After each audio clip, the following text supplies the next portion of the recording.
Hello viewers, আজ আমি class 9-এর second unit test পরীক্ষার বাংলা সাজেশন নিয়ে চলে এসেছি। আজকে তোমাদের বলে দেবো বাংলার কোন কোন প্রশ্নগুলো করলে অনায়াসী বাংলাতে 40-40 পাবে। তো চলো শুরু করছি। তোমাদের চ্যাপ্টার রয়েছে নব নব সৃষ্টি, আকাশের 7টি তারা, চিঠি, আবহমান, রাধারানী, ঠিক আছে। আর রয়েছে তোমাদের প্রফেসর শঙ্কুর ডায়েরি, কারভাস, ঠিক আছে, যেটা থেকে আমি সাজেশন দিয়ে দিয়েছি। যে বাজারে এখনও দেখো না কিন্তু অবশ্যই আমার চ্যানেলে এসে ক্লাস 9-এর প্লেলিস্ট ফলো করবে, সেখানে দেখবে পরপর দেওয়া রয়েছে সমস্ত ভিডিও। ওকে, এখন তোমাদের এই সমস্ত চ্যাপ্টারগুলো থেকে ইম্পর্টেন্ট প্রশ্নগুলো দেখে নাও, যেগুলো তোমাদের পরীক্ষাতে আসতে চলেছে। তো ভালো করে দেখো। প্রথমে রয়েছে নব নব সৃষ্টি, লেখক সৈয়দ মুস্তফা আলী। তোমাদের কি করতে হবে আমি এর আগেও বলেছি, এখনো বলছি, সেটা হচ্ছে বাংলার প্রত্যেকটা গল্পের ও কবিতার নাম, তার সঙ্গে লেখকের নাম এবং উৎস, ভেরি ভেরি ইম্পর্টেন্ট, প্রত্যেকটা পড়বে, ঠিক আছে। এটা আমি আর বারবার করে বলছি না, এটা কিন্তু প্রত্যেকটা চ্যাপ্টারের জন্য রইলো। অর্থাৎ যে কোনো চ্যাপ্টার তোমাদেরকে আমি বললাম কোন কোন অধ্যায়গুলো হবে, সেই কটা অধ্যায়ের লেখকের নাম সহ উৎসটা ভালো করে পড়বে। কারণ পরীক্ষাতে কিন্তু অনেক সময় লেখকের নাম জিজ্ঞাসা করে, তখন তোমরা যদি না লিখতে পারো নম্বর পাবে না। তাই এটা কিন্তু প্রত্যেকেই প্রথমেই করবে। ওকে, প্রথম প্রশ্ন, নবনব সৃষ্টি রচনাংশে কোন কোন ভাষাকে লেখক সৈয়দ মুস্তফা আলী বলেছেন আত্মনির্ভরশীল, ঠিক আছে। আমি কিন্তু এর উত্তর দেখাচ্ছি না, শুধুমাত্র প্রশ্নগুলো বলছি, কারণ উত্তর দেখালে ভিডিওটা অনেকটা লং হয়ে যাবে। তোমরা চেষ্টা করবে, আমার এই চ্যানেলে তোমাদের উত্তর দেওয়া রয়েছে, অর্থাৎ এই প্রশ্ন উত্তরগুলো আমি অলরেডি আগে একটা ভিডিওতে করে দিয়েছি, যেখানে সমস্ত প্রশ্ন তো দেওয়া রয়েছে। তোমরা কিন্তু অবশ্যই সেই ভিডিওটা দেখে নিও, অথবা তোমার যদি কারো বই থাকে সেখান থেকেও করতে পারো, ঠিক আছে। তো দেখো, নবনব সৃষ্টি রচনাংশে কোন কোন ভাষাকে লেখক সৈয়দ মুস্তফা আলী বলেছেন আত্মনির্ভরশীল, ইম্পর্টেন্ট রয়েছে, করবে। কোনো চিন্তা বা কোনো নতুন চিন্তা বা অনুভূতি বোঝানোর জন্য নবীন শব্দের প্রয়োজন হলে সংস্কৃত ভাষা কি করে। তারপরের প্রশ্ন, প্রাচীন যুগের সব ভাষাই তাই, প্রাচীন যুগের কোন কোন ভাষার কথা লেখক উল্লেখ করেছেন। তারপরের প্রশ্ন, লেখক সৈয়দ মুস্তফা আলীর মতে বর্তমান যুগের কোন কোন ভাষা আত্মনির্ভরশীল নয়। পাঠান ও মোগল যুগে আরবি ও ফার্সি থেকে শব্দ গ্রহণ করতে হয়েছিল কেন, ঠিক আছে। নবনব সৃষ্টি রচনাংশে লেখক সৈয়দ মুস্তফা আলী কোন প্রশ্নকে অবান্তর বলেছেন, ভেরি ভেরি ইম্পর্টেন্ট। তোমাদের তবুও আমি এক ঝলক উত্তরগুলো দেখিয়ে দিচ্ছি, চেষ্টা করবে ভিডিওটা পজ করে আনসারটা দেখে নেওয়ার, ঠিক আছে। এবং আমি আগেও তোমাদের বলছি, দিয়ে দিয়েছি, সেখানে সমস্ত উত্তর রয়েছে, যদি পারো সেখান থেকেও দেখতে পারো। এরপরে প্রশ্ন, নূতন আমদানিও বন্ধ করা যাবে না, কি আমদানি বন্ধ করা যাবে না বলা হয়েছে, পড়বে। বিদ্যাসাগর আরবি ফার্সি শব্দ কোথায় ব্যবহার করতেন। নবনব সৃষ্টি রচনাংশে ব্যবহৃত আলাল ও হুতুম কাদের লেখা, কি কি গ্রন্থ, অথবা আলাল ও হুতুমের ভাষা আলাল ও হুতুম কি, ঠিক আছে। হিন্দি ভাষা সাহিত্যের বঙ্কিম কাকে বলা হয়, ভেরি ভেরি ইম্পর্টেন্ট প্রশ্নগুলো, এগুলো কিন্তু শর্ট প্রশ্ন, ভালো করে করবে। তারপরের প্রশ্ন, কোন পত্রিকার সম্পাদকীয় রচনার ভাষার গাম্ভীর্য আছেন বলেছেন সৈয়দ মুস্তফা আলী, অথবা বসুমতীর সম্পাদকীয় রচনা ভাষা কেমন ছিল। তারপরের প্রশ্ন, বাংলায় যেসব বিদেশি শব্দ ঢুকেছে তার মধ্যে কোন কোন ভাষা প্রধান বলেছেন লেখক, সেগুলো নিয়ে অত্যাধিক দুশ্চিন্তা করার কোনো কারণ নেই, কোন বিষয়ে দুশ্চিন্তা করা নিষ্প্রয়োজন, ভেরি ভেরি ইম্পর্টেন্ট। সে ভাষার শব্দ বাংলাতে ঢুকবেই, কোন ভাষার শব্দের কথা বলা হয়েছে, ঠিক আছে। প্রত্যেকটা প্রশ্ন যেগুলো আমি বলছি ভেরি ভেরি ইম্পর্টেন্ট প্রশ্ন এবং পরীক্ষাতে আসার মতনই প্রশ্ন, তাই প্রত্যেকটা প্রশ্ন চেষ্টা করবে ভালো করে তৈরি করে রাখার। অনেকটা সময় এখনও পাবে তোমরা, যদিও অনেকে যদি এখনও পড়ে না থাকো তারা কিন্তু অবশ্যই ভালো করে পড়ে নিও। এরপরের প্রশ্ন, এই দুই ভাষা থেকে ব্যাপকভাবে আর নতুন শব্দ বাংলাতে ঢুকবে না, কোন দুই ভাষার কথা এখানে বলা হয়েছে, ভেরি ভেরি ইম্পর্টেন্ট প্রশ্নগুলো। এরপরে প্রশ্ন, ভারতীয় আর্যরা কোন ভাষার সৌন্দর্যে বেশি অভিভূত হয়েছিল। উর্দু সাহিত্যের মূল সুর কোন ভাষার সঙ্গে বাঁধা বলেছেন লেখক, করবে, উত্তরটা দেখে নাও। তারপরে প্রশ্ন, ইরানি নবীন ফার্সি ভাষার উদ্ভব ঘটেছিল কিভাবে, উত্তরটা দেখে নাও, ঠিক আছে। তারপরে প্রশ্ন, কে উর্দুকে ফার্সির অনুকরণ থেকে নিষ্কৃতি দিতে সক্ষম হয়েছিলেন। সৈয়দ মুস্তফা আলীর মতে বাঙালির সর্বশ্রেষ্ঠ সাহিত্য সৃষ্টি কোনটি। এ সাহিত্যের প্রাণ ও দেহ উভয়ই খাঁটি বাঙালি, কোন সাহিত্যকে বোঝানো হয়েছে। ধর্ম বদলালি জাতি চরিত্র বদলায় না, লেখক কেন এরকম বলেছেন। দেখে নাও, প্রত্যেকটার উত্তর আমি অলরেডি হাইলাইট করে রেখেছি, তোমাদের যাতে পড়তে সুবিধা হয়। একবার ভিডিওটা পজ করে আনসারগুলো দেখে নাও। তো এই হলো এই অধ্যায় শর্ট প্রশ্ন। এবার দেখে নাও 3 নম্বরের প্রশ্ন, বাঙালি চরিত্রে বিদ্রোহ বিদ্যমান, কোন প্রসঙ্গে বা প্রসঙ্গ নির্দেশ করে লেখক যা বোঝাতে চেয়েছেন লেখো। ধর্ম বদলালেই জাতির চরিত্র বদলায় না, নবনব সৃষ্টি রচনা অবলম্বনে এই উক্তির সত্যতা বিচার করো, ভেরি ভেরি ইম্পর্টেন্ট। আমি পুরো উত্তর সময় তোমাদেরকে এক ঝলক দেখিয়ে দিচ্ছি, চেষ্টা করবে পুরোটাই পড়ার। ঠিক আছে, এরপরে প্রশ্ন, বাংলা ভাষায় আরবি ফার্সি শব্দের ব্যবহার সম্পর্কে নব সৃষ্টি প্রবন্ধ অবলম্বনে আলোচনা করো। দেখে নাও এর উত্তরটা, এটাও ভালো করে করবে। ঠিক আছে, 40-এ পরীক্ষা হবে ঠিকই, নিশ্চয়ই তোমরা বুঝতে পারছো কতগুলো প্রশ্ন করলে 40-এ 40 পাওয়া সম্ভব। তাই আমি যেই প্রশ্নগুলো দিচ্ছি নির্দ্বিধায় প্রশ্নগুলো পড়ে যাও, কমন প্রত্যেকেই পাবে। ইংরেজি চর্চা বন্ধ করার সময় এখনো আসেনি, বক্তা কে? এরূপ উক্তির কারণ কি? এরপরে প্রশ্ন, আমরা অন্যতম প্রধান খাদ্য থেকে বঞ্চিত হব, কোন প্রসঙ্গে কথাটি বলা হয়েছে আলোচনা করো। অথবা স্কুল থেকে সংস্কৃত চর্চা উঠিয়ে না দেওয়ার কারণ প্রসঙ্গে বক্তা কি বলেছেন। এরপরে প্রশ্ন, বর্তমান যুগের ইংরেজি ও বাংলা আত্মনির্ভরশীল নয়, আত্মনির্ভরশীল ভাষা কাকে বলে, লেখকের এরকম মনে হওয়ার কারণ কি? করবে। ইংরেজি চর্চা বন্ধ করার সময় এখনো আসেনি, কেন লেখক একথা বলেছেন আলোচনা করো। তো নব সৃষ্টি থেকে এই প্রশ্নগুলোই করো, এখান থেকেই কমন পাবে। ঠিক আছে, এর পরের অধ্যায় আকাশের 7টি তারা। লেখক হচ্ছে জীবনানন্দ দাশ, ওকে, বা কবি। ঠিক আছে, আমি কিন্তু আগেও বলেছি, আরেকবারও বলছি, প্রত্যেকটা গল্পের ও কবিতার লেখকের নাম সহ উৎসটা ভালো করে পড়বে, তাহলে আমাকে আর উৎসটা দেখাতে হচ্ছে না। এর আগে যখন আমি আকাশে 7টি তারা পড়াটা পড়িয়েছি বা বুঝিয়েছি বা প্রশ্নগুলো দিয়েছি চ্যাপ্টার ওয়াইজ, সেখানে কিন্তু আমি প্রত্যেকটার উৎস বলে দিয়েছি। তোমরা কিন্তু অবশ্যই দেখে নিও, বা তোমাদের হেল্পার বই থাকলে বা তোমাদের জানাশোনা কোনো বই থাকলে সেখানে কিন্তু প্রত্যেকটা লেখকের নাম সহ উৎস দেওয়া রয়েছে, দেখে নেবে। এটা কিন্তু আমার দ্বিতীয়বার যেন বলতে না হয়, এটা কিন্তু প্রত্যেকেই করবে। ওকে, দেখে নাও প্রশ্ন, আকাশে 7টি তারা ওঠার সময় কবি কোথায় বসে থাকেন। এর উত্তর আমি আর পড়ছি না, তোমরা কিন্তু উত্তরটা দেখে নেবে। তারপরের প্রশ্ন, বাংলা সন্ধ্যাকে কবি শান্ত অনুগত বলেছেন কেন। এর উত্তর দেখে নাও, আমি জাস্ট তোমাদের উত্তরটা এক ঝলক দেখিয়ে দিচ্ছি। বাংলার নীল সন্ধ্যাকে কবি কিসের সঙ্গে তুলনা করেছেন? Very very important. এই আকাশে 7টি তারা থেকে কিন্তু শর্ট কোয়েশ্চেন বেশি আসবে বলে রাখলাম। কামরাঙা লাল মেঘের ডুবে যাওয়াকে কবি কিসের সঙ্গে তুলনা করেছেন? দেখে নাও এর উত্তর আমি পড়ে শোনাতে পারতাম, বাট শোনালে পরে অনেকটা লং ভিডিও হয়ে যাওয়ার জন্য আমি আর শোনাচ্ছি না। পৃথিবীর কোনো পথ কাকে দেখেনি বলে কবির মনে হয়? দেখে নাও এর উত্তর। তারপরে প্রশ্ন, কবির চোখে পড়ে মুখের পরে কি বোঝাতে চেয়েছেন এই কথার মাধ্যমে। ঠিক আছে, বা কি ভাসে, কবির চোখের পরে মুখের পরে কি ভাসে, করবে। তারপরের প্রশ্ন, অজস্র চুলের চুমা কবি কি অর্থে ব্যবহার করেছেন? দেখে নাও এর উত্তর। তারপরের প্রশ্ন, কেশবতী কন্যার চুলের চুমা কোথায় ঝরে? উত্তর দেখে নাও। তারপরের প্রশ্ন, জানি নাই এত স্নিগ্ধ ঝরে, কোথায় এই গন্ধ ঝরে? এটাও করবে। ঠিক আছে, আকাশের 7টি তারা কবিতায় কবি কিসের ঘ্রাণ অনুভব করেন? কিশোরীর চাল দেওয়া হাত কেমন ছিল? এরপরের প্রশ্ন, কিশোরীর চাল দেওয়া হাত কেমন ছিল? কি রঙের বট ফলের উল্লেখ রয়েছে কবিতায়? লাল বটের ফলে কি মিশে রয়েছে? প্রত্যেকটা প্রশ্নের অ্যান্সার ডান দিকে দেওয়া রয়েছে, আমি বইটা সরিয়ে তোমাদের দেখিয়ে দিচ্ছি, ভালো করে করবে। এরপরে বড় প্রশ্ন দেখো, এরই মাঝে বাংলার প্রাণ পঙ্ক্তিটির তাৎপর্য বিশ্লেষণ করো। অথবা এরই মাঝে বাংলার প্রাণ কবি কোথায় বাংলার প্রাণকে অনুভব করেন? তারপরের প্রশ্ন, লাল লাল বটের ফলের ব্যথিত গন্ধের ক্লান্ত নীরবতা তাৎপর্য ব্যাখ্যা করো। এর বাকি উত্তরটা দেখে নাও। এর বাকি উত্তরটা এই পর্যন্ত শেষ হলো। তারপরে প্রশ্ন, আকাশে 7টি তারা যখন উঠেছে ফুটে আমি পাই টের, তো আমি কে, তিনি কি টের পান? Very very important. বড় প্রশ্নের জন্য এই অধ্যায় থেকে এটাই করবে। আকাশে 7টি তারা কবিতায় কবির দেখা বাংলা রূপ নিজের ভাষায় বর্ণনা করো। দেখে নাও এর পুরো উত্তরটা। বইটা আমি আস্তে আস্তে সরাচ্ছি যাতে তোমাদের দেখতে সুবিধা হয়।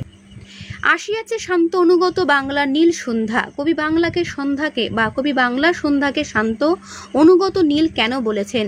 করবে। অজস্র চুলের চুমা হিজলে কাঠালে জামে ঝরে অবিরত, পঙ্ক্তিটির মধ্য দিয়ে কবি কি বোঝাতে চেয়েছেন? ভেরি ভেরি ইম্পর্টেন্ট, করবে। এর পরের অধ্যায় রয়েছে চিঠি প্রবন্ধ, লেখক স্বামী বিবেকানন্দ। এটাও ভালো করে দেখে নাও কি কি করতে হবে। এরও উৎস এবং লেখকের নাম সহ এই প্রবন্ধটির নাম ভালো করে তৈরি করবে। প্রথম প্রশ্ন, স্টাডির একখানি চিঠি কাল পেয়েছি, স্টাডি কে? উত্তরটা দেখে নাও। তারপরের প্রশ্ন, স্বামী বিবেকানন্দ স্টাডি চিঠি থেকে কি জানতে পেরেছিল? উত্তরটা দেখে নাও। একজন প্রকৃত সিংহীর প্রয়োজন, প্রকৃত সিংহী কাকে বলা হয়েছে? মিস মার্গারেট এলিজাবেথ নোবেলকে বিবেকানন্দ প্রকৃত সিংহী বলেছেন। এই প্রশ্নটা কিন্তু পরীক্ষাতে আসবেই, ভালো করে করবে। কিন্তু বিঘ্নও আছে বহু, কোন কাজে বিঘ্ন আছে? দেখে নাও এর উত্তরটা দেখে নিলে এর উত্তরটা কিন্তু এই পর্যন্ত শেষ হলো। ভারতীয় শ্বেতাঙ্গদের এড়িয়ে চলে কি কারণে? দেখে নাও এর উত্তর। তারপরে প্রশ্ন, তোমাকে খামখেয়ালি মনে করবে, কারা কাকে খামখেয়ালি মনে করবে? দেখে নাও এর উত্তর। তারপরে প্রশ্ন, চিঠি গদ্যাংশে স্বামীজি ভারতবর্ষের জলবায়ু কেমন বলে বর্ণনা করেছেন? দেখে নাও এর উত্তর। এই পর্যন্ত উত্তর শেষ হলো। মারদ কি বাত হাতি কা দাঁত প্রবাদটির অর্থ লেখো। দেখে নাও এর উত্তর। একবার বেরুলে আর ভিতরে যায় না, কি? উত্তরটা দেখে নাও। মিস ম্যাকলাউডের সম্পূর্ণ নাম করবে। স্বামীজি যাকে জো বলে ডাকতেন তিনি কে? তিনি হলেন মিস জোসেফাইন ম্যাকলাউড। ওকে। এরপরে প্রশ্ন, তিনি আজন্ম নেত্রী কার সম্পর্কে স্বামী বিবেকানন্দ কথা বলেছেন? এর উত্তর এটা। মিস মুলারের চরিত্রে দুটি ত্রুটি উল্লেখ করো। দেখে নাও এর উত্তর। এরপরে প্রশ্ন, মিসেস বুল কোথায় থাকতেন? উত্তর দেখে নাও, আমেরিকান বস্টন শহরে থাকতেন। তারপরে প্রশ্ন, আমার পরামর্শ এই যে স্বামীজি মিস নোবেলকে কি পরামর্শ দিয়েছেন? দেখে নাও এর উত্তর। স্টাডির লেখা চিঠিটি কেমন ছিল? মিস স্টাডি বা মিস্টার স্টাডি হতাশ হয়েছিলেন কেন? ইংল্যান্ডে বিবেকানন্দকে বেদান্ত প্রচারে কে সাহায্য করেছে? এই হলো এর উত্তর। এটা অবশ্য তার সহৃদয়তা ও অমায়িকতার পরিচয়। উদ্দিষ্ট ব্যক্তির সহৃদয়তা ও অমায়িকতার পরিচয় হিসেবে কোন বিষয়ের উল্লেখ করা হয়েছে? দেখে নাও এর উত্তর। সোভিয়ার দম্পতি কেমন মানুষ? ভগিনী নিবেদিতার প্রকৃত নাম কি? মিস নয়, মার্গারেট এলিজাবেথ নোবেল। মিস নোবেলের লেখা একটি বইয়ের নাম কি? The master as I saw him. Miss মুলারের সম্পূর্ণ নাম কি? দেখে নাও উত্তর, মিস হেনরিয়েটা মুলার। এরপর দেখে নাও 3 নম্বরের প্রশ্ন, তার সঙ্গে বনিয়ে চলা অসম্ভব। কার সম্পর্কে কেন এই মন্তব্য করা হয়েছে? তার বর্তমান সংকল্প এই যে, তার বলতে কাকে বোঝানো হয়েছে? তার বর্তমান সংকল্প কি লেখো। এত ভালো এত স্নেহময়ী তিনি, কার সম্পর্কে এই উক্তি? লেখকের কি মানসিকতার পরিচয় পাওয়া যায়? দেখে নাও উত্তরটা। এর পুরো উত্তরটা ঠিক এই পর্যন্ত শেষ হলো।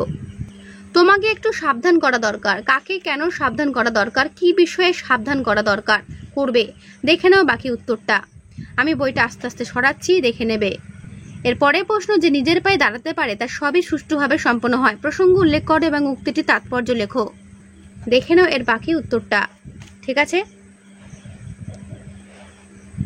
উত্তরটা এই পর্যন্ত শেষ হলো। একজন প্রকৃত সিংহীর প্রয়োজন। কে কাকে উদ্দেশ্য করে কথা বলেছেন? বক্তা তাকে প্রকৃত সিংহী বলেছেন কেন? তারপরে প্রশ্ন, এদেশে এলে তুমি নিজেকে অর্ধ উলঙ্গ অসংখ্য নরনারীতে পরিবেষ্টিত দেখতে পাবে। তুমি কে? বক্তা এমন কথা বলেছেন কেন? এর বাকি উত্তরটা ঠিক এই পর্যন্ত শেষ হলো। মরদ কি বাত হাতি কা দাঁত বক্তার এই বক্তব্যের প্রাসঙ্গিকতা বিচার করবে। কর্মে ঝাঁপ দেবার পূর্বে বিশেষভাবে চিন্তা করো। কে কোন কর্মে ঝাঁপ দিতে চান? ঝাঁপ দেবার পূর্বে কেন বিশেষভাবে চিন্তা করা দরকার? দেখে নাও এর উত্তরটা। আমি যে সমস্ত প্রশ্নগুলো বলছি সেই প্রশ্নগুলো ভালো করে করবে, কমন পাবেই। এর পরের অধ্যায় আবহমান, কবি নীরেন্দ্রনাথ চক্রবর্তী। এরও উৎস সহ ভালো করে লেখকের নাম মনে রাখবে। আবহমান কবিতায় কবি কোথায় গিয়ে দাঁড়াতে বলেছেন? কবি লাউ মাচার পাশে কেন দাঁড়াতে বলেছেন? দেখে নাও এই উত্তর দুটো। এর পরের প্রশ্ন, এই মাটিকে এই হাওয়াকে আবার ভালোবাসে। আবার শব্দটি ব্যবহারের যুক্তি কি? দেখে নাও এর উত্তর। নোটে গাছটা বুড়িয়ে ওঠে কিন্তু মুড়োয় না। মুড়োয় না বলতে কি বোঝানো হয়েছে? আবহমান কবিতায় কাকে একগুঁয়ে বলা হয়েছে? সারাটা দিন আপন মনে কি করার কথা বলা হয়েছে? আবহমান কবিতায় কার যন্ত্রণা নেভে না? 3টে কোশ্চেনের অ্যান্সার ডান দিকে দেওয়া রয়েছে, হাইলাইট করা রয়েছে, ভালো করে করবে। নেভে না তার যন্ত্রণা। কিসের যন্ত্রণা? দুঃখ হয় না বাসি। দুঃখ বাসি হয় না কেন? আবহমান কবিতায় কি হারায় না? যা গিয়ে ওই উঠোনে তোর দ্বারা লাউ মাচাটার পাশে। কবিতায় এই অংশটি কতবার ব্যবহার করা হয়েছে? দেখে নাও এর প্রত্যেকটার অ্যান্সার। কে এইখানে ঘর বেঁধেছে? ঘর বেঁধেছে কথাটির তাৎপর্য লেখো, করবে। 3 নম্বরের জন্য ইম্পর্টেন্ট। নোটে গাছটা বুড়িয়ে ওঠে কিন্তু মুড়োয় না পঙ্ক্তিটি ব্যাখ্যা করো। এর বাকি উত্তরটা দেখে নাও। বাকি উত্তরটা ঠিক এই পর্যন্ত, দাগ দেওয়া অংশ পর্যন্ত শেষ হলো। কে এইখানে হারিয়ে গিয়েও আবার ফিরে আসে? কার কথা বলা হয়েছে? পঙ্ক্তিটির তাৎপর্য বিশ্লেষণ করো। দেখে নাও এর উত্তর। ফুরোয় না, তার কিছুই ফুরোয় না। এখানে কি না ফুরোনোর কথা বলা হয়েছে, কেন কিছুই ফুরোয় না, ঠিক আছে? আমি কিন্তু এই প্রত্যেকটা পড়া ভালো করে বুঝিয়ে দিয়েছি। যদি তোমাদের কারোর এখনো মনে হয় যে আমি পড়াটা এখনো বুঝতে পারছি না, তাদের কিন্তু কি করতে হবে, আমার চ্যানেলে এসে ক্লাস 9-এর প্লেলিস্ট ফলো করতে হবে। সেখানে দেখবে সমস্ত পড়াগুলো ডিটেলস আমি বুঝিয়ে দিয়েছি, বাংলার এই অধ্যায়গুলো ধরে ধরে পড়িয়ে দিয়েছি। অবশ্যই কিন্তু একবার হলো ভিডিওটা দেখে নিও, তারপরে এই প্রশ্নগুলো পড়ো, দেখবে অনায়াসেই প্রশ্নগুলো তৈরি হয়ে যাবে অ্যান্সার সমেত। এরপরে প্রশ্ন, এই মাটিকেই হাওয়াকে আবার ভালোবাসে, এই মাটি হাওয়াকে আবার ভালোবাসার কারণ কি? হারায় না তার বাগান থেকে কুন্দ ফুলের হাসি, পঙ্ক্তিটির মধ্য দিয়ে কবি কোন জীবন সত্যকে তুলে ধরেছেন? এরপরে প্রশ্ন, আবহমান কবিতাটি প্রত্যেক মানুষের অনুসন্ধানের কাহিনী আলোচনা করো, বা আবহমান কবিতা অবলম্বনে কবির মনোভঙ্গি ব্যাখ্যা করো, অথবা আবহমান কবিতার মূল ভাবনাটি সংক্ষেপে নিজের ভাষায় লেখো। দেখে নাও এর উত্তরটা, বড় প্রশ্নের জন্য এটাই করবে।